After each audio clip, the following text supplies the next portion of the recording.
Hi everybody and welcome to the Trans Youth channel. Firstly, I want to apologize for not making a video in such a long time, but I think as many of you know, end of the year times can be quite difficult and you realize how much work you still have left to do. With that aside, this week's topic is about traveling when you are transgendered. Now, personally, I can't really comment on this week's topic because I haven't actually traveled since I've been full-time. But I can give a little story of something that happened the other day that was actually, on the one side, not so nice, but on the other side, it made me feel really good. So Monday, I was driving to a friend's house, and as I was driving, a car coming from the front flashed his lights at me to warn me that there is a traffic officer close by,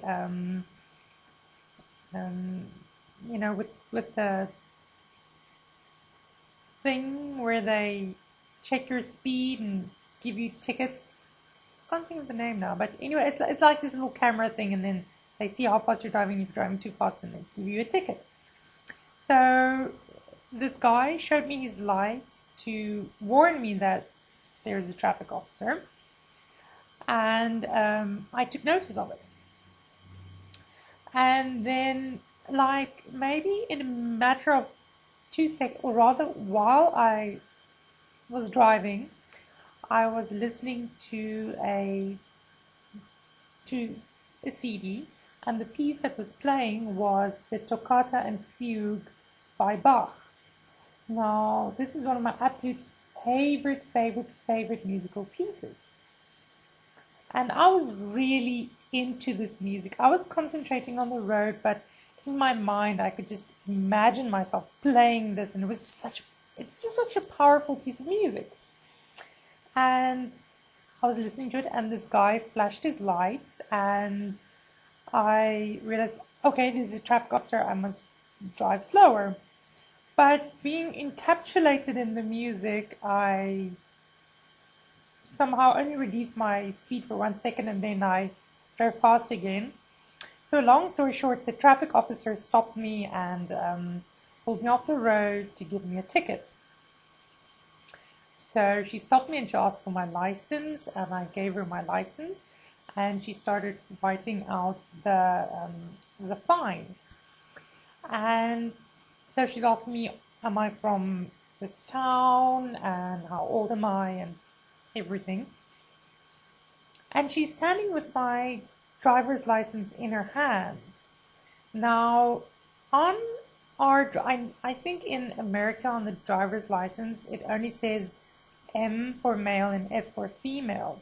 But in Namibia, it actually says male in capital letters and female in capital letters. So it's not just one letter indicating your sex. And she was standing with my driver's license in her hand, and she was filling out the fine. And then when I got the fine, I saw she wrote there where it asks sex, she wrote female. And she had my driver's license in her hand all the time. So after I took when I took my license back and the fine, I looked at it and I was actually sort of happy, despite that I have to pay the fine, which isn't that much, but I mean, it's almost like $100 for the fine. So, but I was really happy because she wrote female on the fine, and she saw me as a woman. So it made me really happy on the one side. On the other side, I was quite pissed that I have to pay the ticket. And I mean, Christmas is coming up, so less money for Christmas.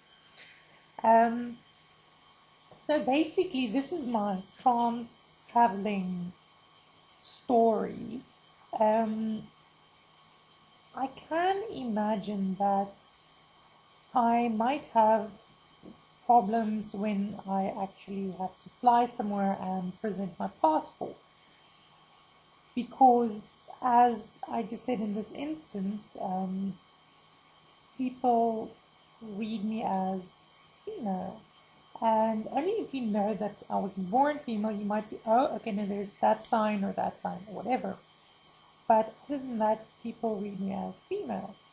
So I think I might have problems when I actually fly, but I don't want to anticipate any problems now.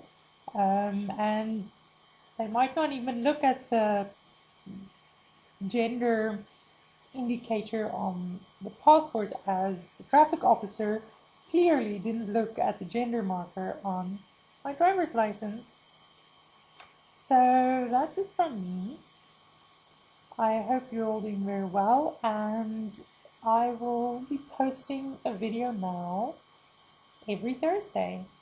I hope you will all look forward to that and leave lots of comments. Have a wonderful day and all the best. Bye.